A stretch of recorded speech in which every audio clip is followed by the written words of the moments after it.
SSC junior Hindi translator paper 2 के परिणाम से बहुत लोग निराश हैं। और वो निराश इसलिए हैं कि 14 तारीख को जब रिज़ल्ट आया तो कैंडिडेट्स की जो लिस्ट थी जिन्होंने डीवी के लिए क्वालिफाई किया है उनका उस लिस्ट में नाम नहीं था। और इससे भी ज़्यादा शौक वो तब हुए जब 22 तारीख को मार्क्स अपलोड हुए और उनको पता चला कि वो रिजेक्ट कर दिए गए हैं। उनको रिमार्क्स मिला कि भैया आपकी कॉपी चेक ही नहीं हुई है, आप रिजेक्ट कर दिए। अब रिजेक्ट वो क्यों किए, देखिए पेपर 2 से पहले हमने एक वीडियो बनाई थी जिसमें हमने बताया था कि ये चीज़ें आपको बिल्कुल नहीं भूलनी है।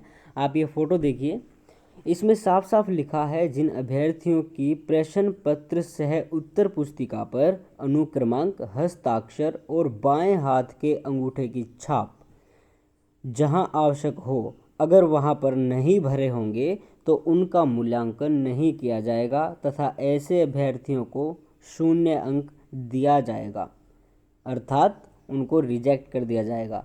इंग्लिश में भी पढ़ देते हैं, कोई बात नहीं है। Question paper cum answer books not bearing candidates roll number, signature and left hand thumb impression wherever required will not be evaluated and such candidates shall be awarded 0 marks।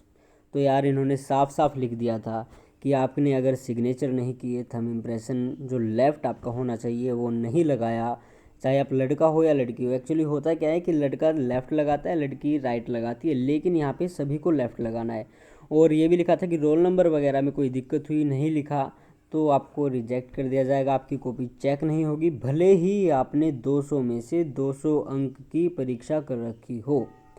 अब कुछ लोग सोच रहे हैं कि एसएससी के against strict action लेंगे, RTI लगाएंगे, रीचेकिंग कराएंगे। हाँ, इतना हो सकता है कि अगर आपको याद है आपने सिग्नेचर किया था और उन्होंने रिमार्क्स दिया हुआ है कि आपने सिग्नेचर नहीं किया है, तो आप आरटीआई लगा सकते हैं, आप बोल सकते हैं, आप उनको दिखा सकते हैं कि सर मैंने सिग्नेचर किया है, लेकिन आपने जो रिमार्क्स दिया उसमें आपने मुझे सिग्नेचर के कारण ही रिजेक्ट किया है। अगर आपको अच्छी तरह याद है आप अपनी कॉपी मंगा सकते हैं, लेकिन अगर आपने सिग्नेचर, थंब इम्प्रेशन और रोल नंबर लिखा ही नहीं है तो आप कुछ नहीं कर सकते। आप अब तैयारी कीजिए अगले एग्ज़ाम की। और हर गलती से हम कुछ ना कुछ सीखते हैं और गलतियां तो होती ही रहती हैं, लेकिन कुछ गलतियां होती हैं कि वो एक बड़े स्तर पर हो जाती है जिसका हमें भारी नुकसान उठाना पड़ सकता है। कुछ गलतियां होती हैं जिनमें सुधार की कोई गुंजाइश नहीं होती।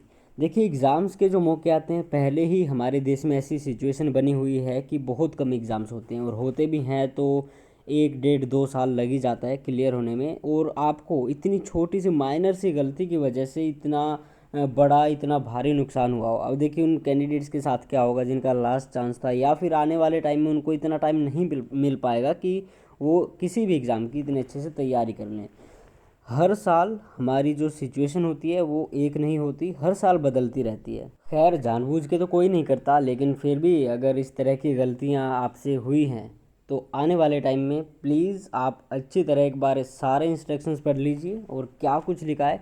ये चीज़ें हमारे लिए एग्ज़ाम से भी बहुत ज़्यादा ज़रूरी होती हैं। देखिए जब तक ये क्लियर नहीं होंगी तब तक आपका जो पेपर है वो चेक ही नहीं होगा, तो क्या फ़ायदा हुआ जो आपने इतनी तैयारी की।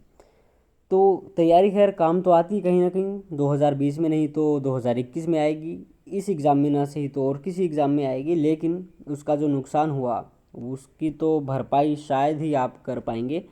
खैर बस हमारी इतनी ही आपके लिए दुआ है कि अगर आप कोई एक्शन ले सकते हैं, आपने सिग्नेचर किया फिर भी रिजेक्ट किए हुए हो, तो हम चाहते हैं कि जल्द से जल्द आपका जो भी इश्यू है वो सॉल्व हो जाए। और यदि हम आपकी कोई सहायता कर सकते हैं तो आप कमेंट सेक्शन में ज़रूर लिखें, जितना हो सकेगा, जितना पॉसिबल होगा हम आपकी पूरी पूरी सहायता करेंगे।